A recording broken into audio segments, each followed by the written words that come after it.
Selamat pagi. Apa kabar pemirsa TVR Parlemen dimanapun Anda berada? Berjumpa lagi dalam program TVR 09, tentunya bersama saya Alfat Rizky dan rekan saya. Dan saya Elisa, dan dalam 30 menit ke depan pemirsa kami akan sajikan kepada Anda sejumlah berita nasional. Khususnya dari sudut pandang DPR RI sebagai referensi Anda dalam memahami dinamika politik, hukum, ekonomi, sosial, dan budaya di Indonesia. Dan pemirsa TVR Parlemen, inilah TVR 09 edisi Senin 9 Januari 2023.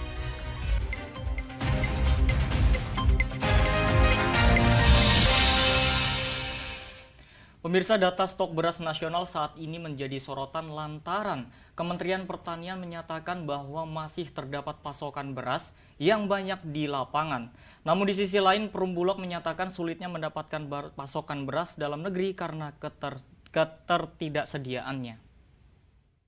Komisi 4 DPR RI mengkritisi tidak sinkronnya data stok beras yang dimiliki Kementerian Pertanian dengan Perusahaan Umum Badan Usaha Logistik atau Perum Bulog.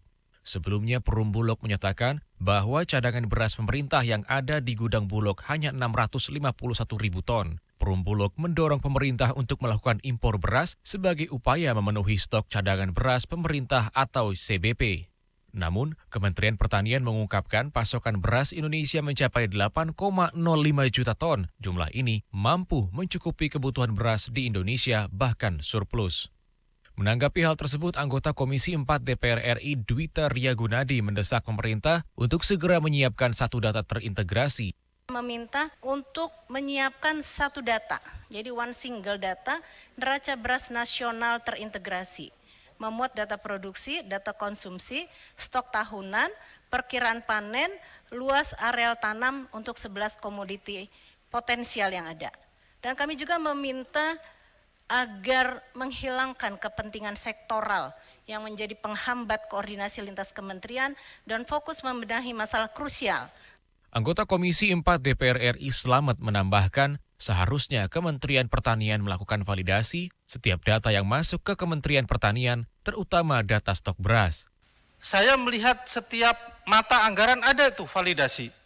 Ya, validasi ada, bahkan di dirjen tertentu hitungan kita untuk validasi sampai 150 miliaran, walaupun tidak terkait dengan tanaman pangan. Sehingga ini menjadi pertanggungjawaban dari Bapak sekalian. Ken Suari, TVR Parlemen, melaporkan. Presiden Joko Widodo resmi mencabut pemberlakuan pembatasan kegiatan masyarakat atau PPKM pada 29 Desember 2022 yang lalu. Meski PPKM dicabut, sejumlah aturan terkait protokol kesehatan atau prokes masih tetap berlaku. Meski PPKM telah dihentikan oleh pemerintah, Komisi 9 DPR RI mengajak seluruh masyarakat tetap menjalankan protokol kesehatan. Anggota Komisi 9 DPR RI Rahmat Handoyo mendukung keputusan pemerintah yang secara resmi telah menghentikan pemberlakuan pembatasan kegiatan masyarakat atau PPKM pada akhir Desember 2022. Rahmat menambahkan, meskipun PPKM telah dihentikan, masyarakat diminta tetap disiplin menjalankan protokol kesehatan agar dapat tetap sehat dan terhindar dari ancaman penyakit serta masalah kesehatan lainnya. Ya, saya kira apa yang disampaikan oleh Presiden ya terhadap penghentian PPKM pasti ada dasar yang sangat kuat ya. Salah satunya adalah situasi data statistik menunjukkan standar-standar di bawah WHO ya, dari fatalitas rate-nya, hospital rate-nya, termasuk kasus harian juga sudah di bawah standar WHO. Itu pantas kita bersyukur dan terima kasih pada seluruh rakyat, pemerintah pusat, seluruh elemen dan pemerintah daerah ya. Nah, yang paling penting adalah bagaimana menyikapi ini. Kita tidak boleh bereforia, apalagi menganggap bahwa begitu PPKM dihentikan, COVID sudah tidak bahaya, COVID tidak mematikan lagi, itu salah.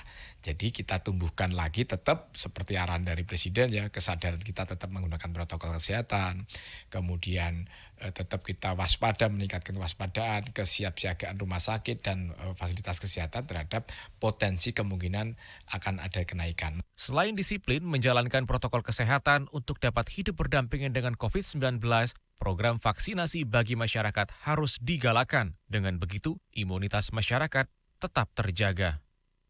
Oki Zulindra dan Rifki, TVR Parlemen, melaporkan.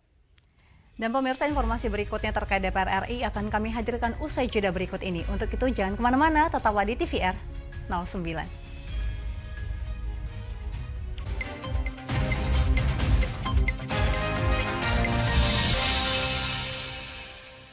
utang-utang dulu saya. Mereka yang tidak cukup paham teredukasi bagaimana menyuarakan aspirasi demi memperoleh jawaban. Sini ditambang untuk seperti itu, warga sini tidak mengizinkan. Sebab apa? Itu menyangkut isi perut kami semua. Hadir menelisik mulai dari hulu ke hilir. Mengapa? Nah, kalau kita telusuri kenapa banjir ini hampir setiap terjadi. Hingga menemukan apa yang belum terkuak secara nyata. Kan kabeh niku sedulur, Pak. Nek kula ngrencangi mriki, mesti mriki gelo, nek kula ngrencangi mriki mesti mriki gelo. Nggih kedah adil wae, Pak, tengah-tengah. Menghadirkan peran anggota DPR RI demi mendapatkan solusi. Saksikan Suara Dapil, Senin sampai Jumat pukul 10 waktu Indonesia Barat, hanya di TVR Parlemen. Ingat selalu protokol kesehatan dengan melakukan 5M. Memakai masker, mencuci tangan pakai sabun, menjaga jarak, menjauhi kerumunan, membatasi mobilisasi dan interaksi.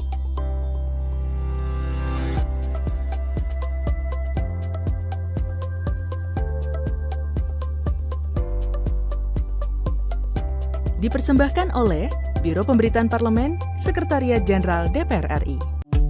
DPR RI memiliki fungsi diplomasi dalam menjalankan politik luar negeri sesuai dengan pasal 116 Undang-Undang MD3. Kontribusi aktif BKSAP DPR RI memainkan peranan penting dalam memenangkan persaingan global melalui IPU, IPA, IPPF, AIPA, dan PUIK.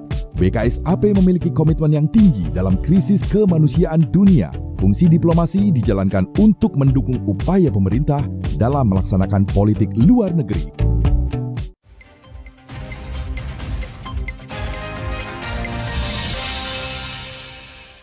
Dan terima kasih pemirsa, Anda masih setia menyaksikan TVR 09. Pemirsa TVR Parlemen Indonesia siap memasuki era teknologi zero emission menuju green mobility.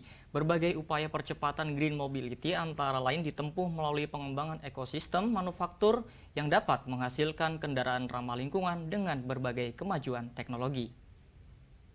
Komisi 7 DPR RI mendorong Kementerian Perindustrian mempercepat pembentukan ekosistem baterai serta industri kendaraan listrik yang kompetitif melalui berbagai terobosan dan dukungan kebijakan. Diah Roro Esti mengatakan pentingnya dukungan pemerintah dalam mewujudkan kendaraan listrik yang berdaya saing. Menurutnya, percepatan pengembangan ekosistem kendaraan listrik memerlukan dukungan insentif baik fiskal maupun non-fiskal. Ia menuturkan percepatan ekosistem kendaraan listrik merupakan salah satu hal yang utama untuk Indonesia dalam menurunkan total emisi karbon di Indonesia, serta untuk tercapainya target net zero emission. Dari infrastruktur mungkin charging station dan lain sebagainya, dan dulu pernah kita sampaikan kok, pernah kita bicarakan bahkan dengan Dirut Pertamina juga, apakah memungkinkan untuk mensinkronkan dengan SPBU yang existing gitu, dan kita tambahkan ada charging station di dalamnya. Nah itu nanti kita akan juga coba untuk telusuri lagi berdasarkan pilot study yang telah dilakukan, sukses rate-nya seperti apa gitu. Tapi ini kita berharap sekali gitu bahwasanya industri ini bisa semakin berkembang, karena kita lihat waktu pelaksanaan G20 kan sangat sukses ya, dan charging station di Bali terkhusus itu lebih dari 50. Kendaraan listrik telah diatur dalam beberapa regulasi, salah satunya yaitu Peraturan Presiden Nomor 55 Tahun 2019 tentang percepatan program kendaraan bermotor listrik berbasis baterai. Dalam Perpres tersebut, pemberian insentif merupakan salah satu kunci utama dalam pengembangan ekosistem kendaraan listrik di Indonesia. Mario, TVR Parlemen, melaporkan. Pemirsa, sektor pengelolaan sumber daya alam menjadi salah satu sumber pencapaian penerimaan negara bukan pajak atau PNBP yang terus meningkat setiap tahun di Provinsi Kalimantan Selatan.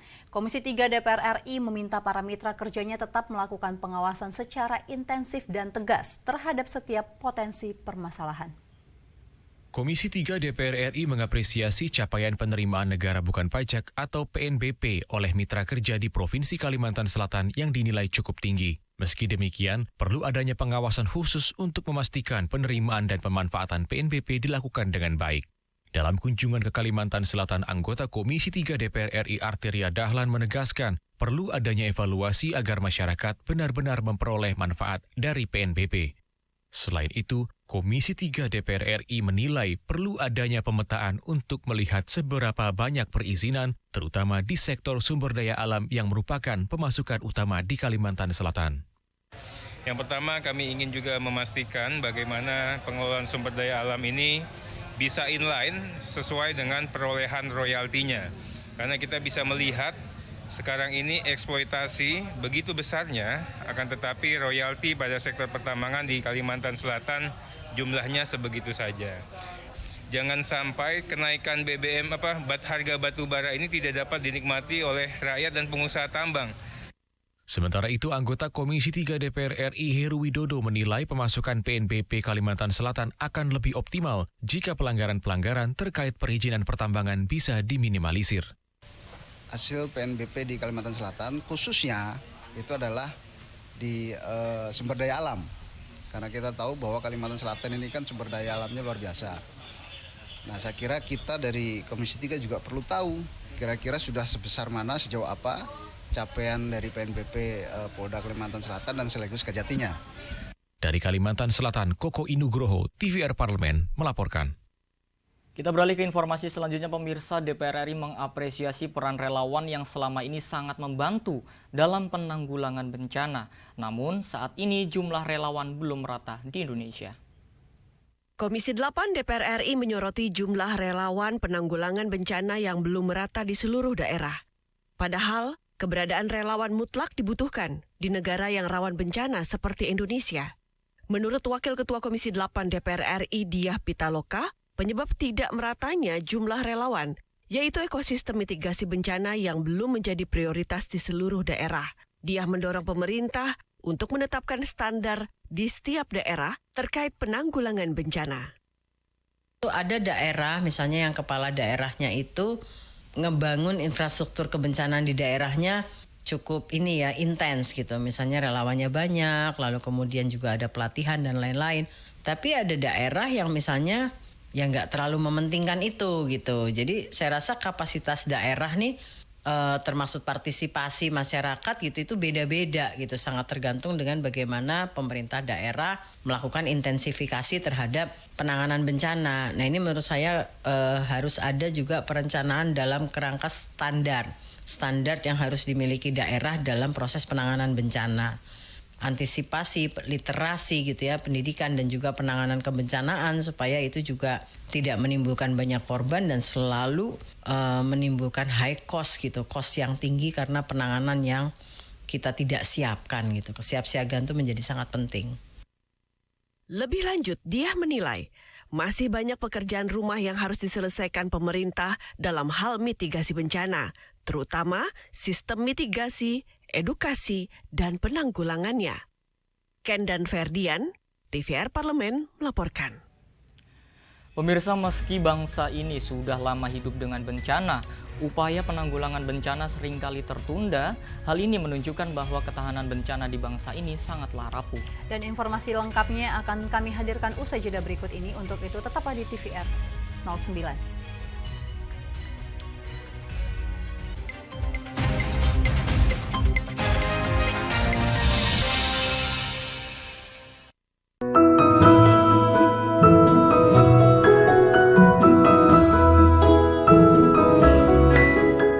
Perempuan Parlemen mengungkap sisi kehidupan pribadi anggota DPR RI dan partisipasi perempuan dalam politik dan publik, keseharian dalam keluarga, dan usaha mewujudkan aspirasi masyarakat di setiap sidang sebagai wakil rakyat. Jangan lewatkan Perempuan Parlemen.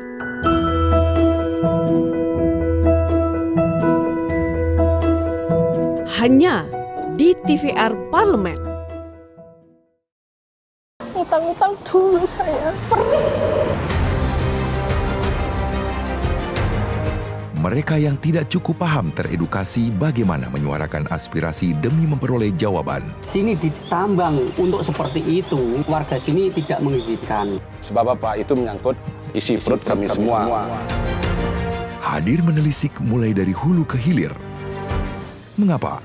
Nah, kalau kita telusuri kenapa banjir ini hampir setiap terjadi, hingga menemukan apa yang belum terkuak secara nyata. Kan kabeh niku sedulur, Pak. Nek kula ngrencangi mriki, mesti mriki gelo, nek kula ngrencangi mriki sing mriki gelo. Nggih kedah adil wae, Pak, tengah-tengah. Menghadirkan peran anggota DPR RI demi mendapatkan solusi. Saksikan Suara Dapil, Senin sampai Jumat pukul 10 waktu Indonesia Barat, hanya di TVR Parlemen. DPR RI memiliki fungsi diplomasi dalam menjalankan politik luar negeri sesuai dengan pasal 116 Undang-Undang MD3. Kontribusi aktif BKSAP DPR RI memainkan peranan penting dalam memenangkan persaingan global melalui IPU, IPA, IPPF, AIPA, dan PUIK. BKSAP memiliki komitmen yang tinggi dalam krisis kemanusiaan dunia. Fungsi diplomasi dijalankan untuk mendukung upaya pemerintah dalam melaksanakan politik luar negeri.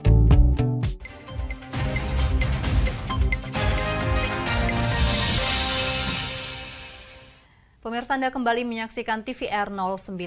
Pemirsa, gempa bumi telah beberapa kali melanda negeri ini. Yang terbaru yaitu gempa melanda Kabupaten Cianjur dengan kekuatan 5,6 magnitudo yang memakan korban lebih dari 300 orang. Ketidaksiapan pemerintah yang mengakibatkan hancurnya infrastruktur dan banyaknya korban jiwa merupakan bukti bahwa bangsa ini tampaknya masih bersusah payah untuk belajar upaya mitigasi bencana. Nah pemirsa, untuk mengetahui informasi selengkapnya, mari kita simak laporan mendalam yang telah dihimpun oleh tim redaksi TVR Parlemen dalam segmen editorial Parlemen berikut ini.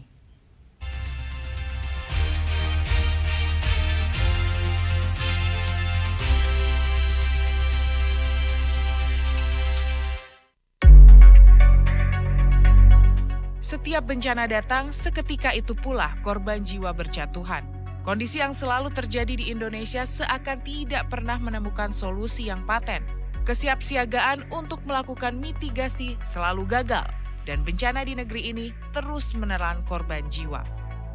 Meskipun bangsa ini telah lama hidup dengan bencana, namun upaya antisipasinya kerap terlambat dan cenderung bersifat parsial. Ketika bencana datang, semua seolah terjadi secara tiba-tiba, padahal prediksi kebencanaan telah diketahui sejak lama. Untuk meningkatkan kesadaran masyarakat akan bencana, pendidikan kebencanaan perlu dimasukkan dalam kurikulum pendidikan kita. Meski demikian, implementasinya tidak semudah yang dibayangkan karena kerap terhambat ego sektoral. Anggota Komisi 8 DPR RI Endang Maria Astuti mengatakan, materi pembelajaran atau kurikulum kebencanaan akan sulit untuk dirumuskan jika masih ada ego sektoral antar lembaga. Namun jika kurikulum bencana akan dimasukkan sementara di lembaganya sendiri saja tidak diperkuat kelembagaannya, bahkan ada keinginan untuk dihapus, ini kan berarti nggak sinkron ya antara keinginan dan implementasinya. Mestinya ini ada penguatan kelembagaan kebencanaan.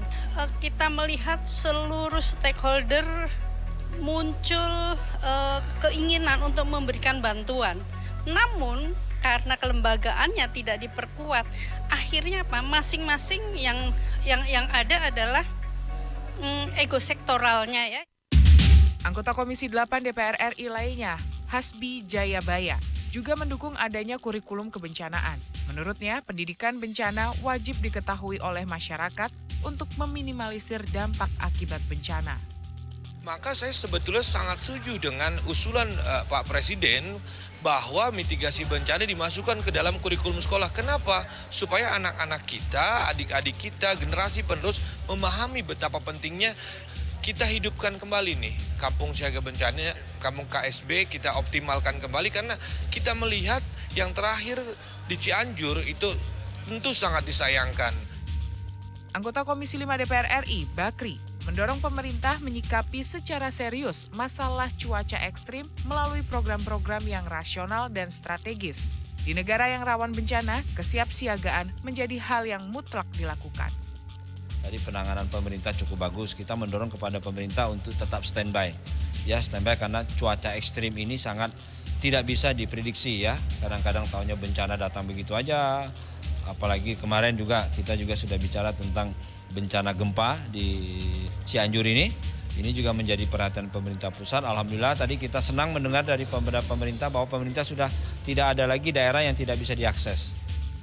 Letak geografis Indonesia yang berada di lingkaran cincin api Pasifik menuntut penguatan ketahanan bencana yang lebih baik. Bencana merupakan suatu keniscayaan, potensinya sudah diketahui dan wilayah rawan bencana sudah bisa dipetakan. Namun waktunya saja yang belum bisa dipastikan dengan jitu.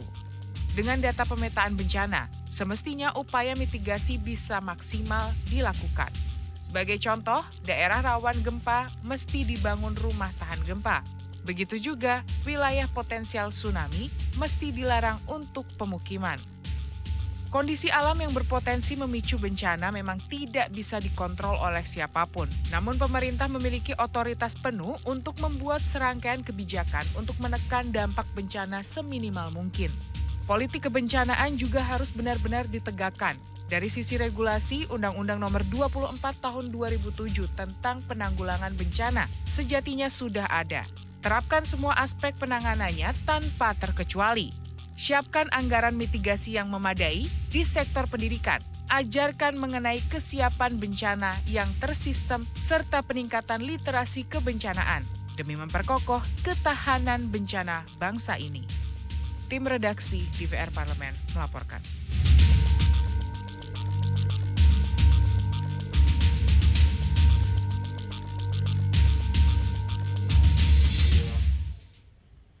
Nah, Elisa dan juga pemirsa, selanjutnya kita akan berjalan-jalan ke negeri Sakura untuk menikmati keindahan alam sembari berbelanja barang branded dengan harga yang miring.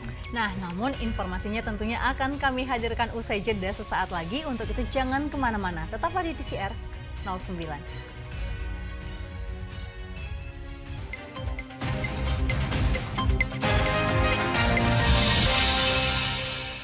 Utang-utang dulu saya, perih.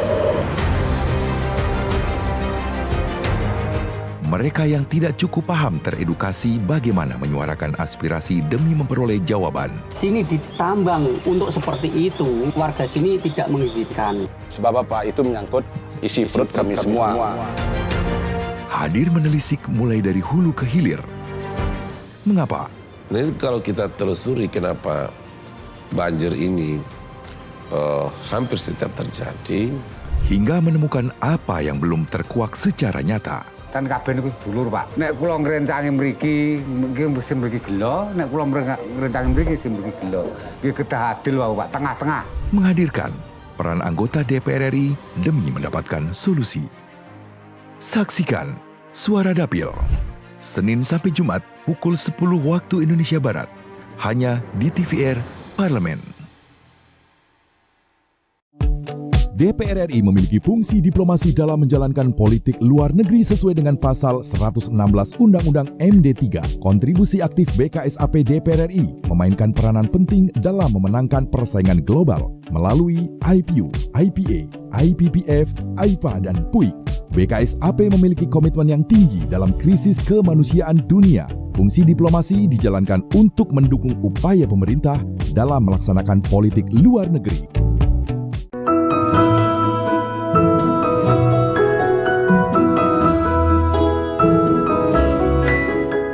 Perempuan Parlemen mengungkap sisi kehidupan pribadi anggota DPR RI dan partisipasi perempuan dalam politik dan publik, keseharian dalam keluarga, dan usaha mewujudkan aspirasi masyarakat di setiap sidang sebagai wakil rakyat. Jangan lewatkan Perempuan Parlemen.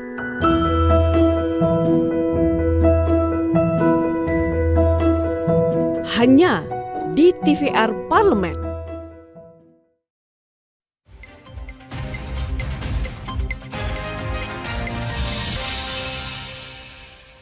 Dan pemirsa, kembali di TVR 09. Pemirsa, selain pemandangannya yang indah dan kulinernya yang mendunia, Jepang juga terkenal sebagai surga berbelanja. Nah, ini salah satunya ada Gotemba Premium Outlets yang merupakan salah satu pusat perbelanjaan yang terletak di prefektur Shizuoka, Jepang.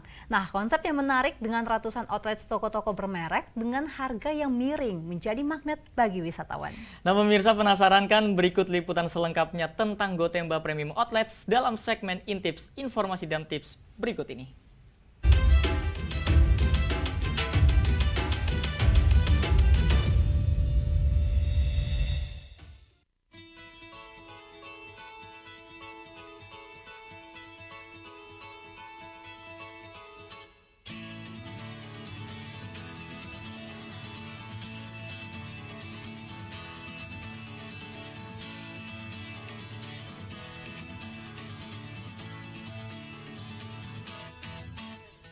Hai pemirsa Intips, kali ini kita akan berjalan-jalan ke negeri Sakura Jepang.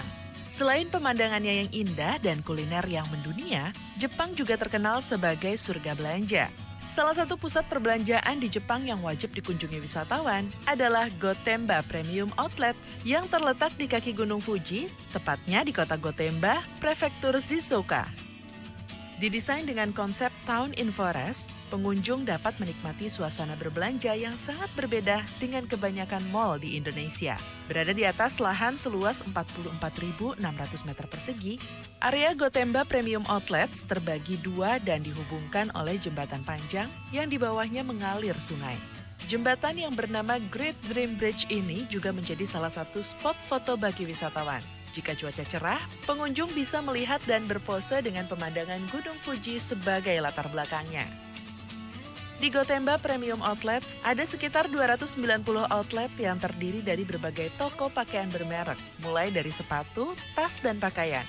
Kemudian ada juga toko souvenir dan mesin penjual otomatis yang menjajakan minuman pelepas dahaga. Jika sudah lelah dan lapar usai berjalan-jalan dan berbelanja, kamu juga bisa santap kuliner dengan berbagai pilihan resto. Mulai dari kuliner khas Jepang, makanan Cina, hingga makanan barat juga ada. Soal harga, jangan salah. Meski banyak toko-toko bermerek premium di sini, namun harga yang ditawarkan terbilang murah loh jika dibandingkan dengan pusat perbelanjaan lainnya. Harga di sini memang sangat murah. Ini benar-benar sangat memuaskan kita sebagai para pelancong, terutama dari Indonesia ya. Di Indonesia sendiri mungkin bisa harga bisa mencapai jutaan, tapi di sini bisa 50% lebih murah. Tidak salah ya jika namanya Gotemba Premium Outlets, karena memang banyak sekali toko-toko branded di sini. Bingung menemukan toko yang kamu mau? Jangan takut, karena pengelola Gotemba Premium Outlets menyediakan petunjuk jalan dan juga peta kawasan Mall Gotemba yang berbahasa Inggris dan bisa didapatkan secara cuma-cuma di bagian informasi. Udara yang sejuk alami, pemandangan yang indah, dan landscape yang dibuat dengan desain unik ini membuat banyak wisatawan berkunjung ke sini. Tertarik berwisata dan berbelanja di sini? Jangan lupa ya untuk selalu menjaga kesehatan pemirsa. Usai di sini dulu liputan Intips kali ini. Sampai jumpa di segmen informasi dan tips berikutnya.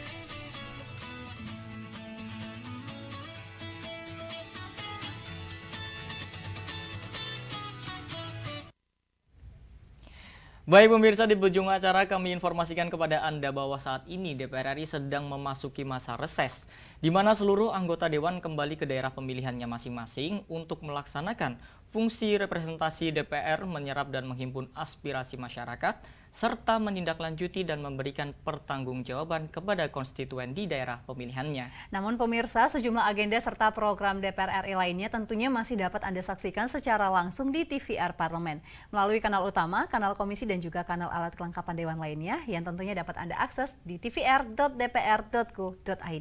Dan pemirsa TVR Parlemen, demikian TVR 09 edisi pagi ini. Segenap kru TVR Parlemen yang bertugas mengucapkan terima kasih telah menyaksikan TVR 09 pagi ini. Saya Alfat Rizky dan rekan saya. Dan nantinya bersama saya Elisa Purba, sampai jumpa kembali di TVR 09 esok hari. TVR Parlemen, referensi Indonesia.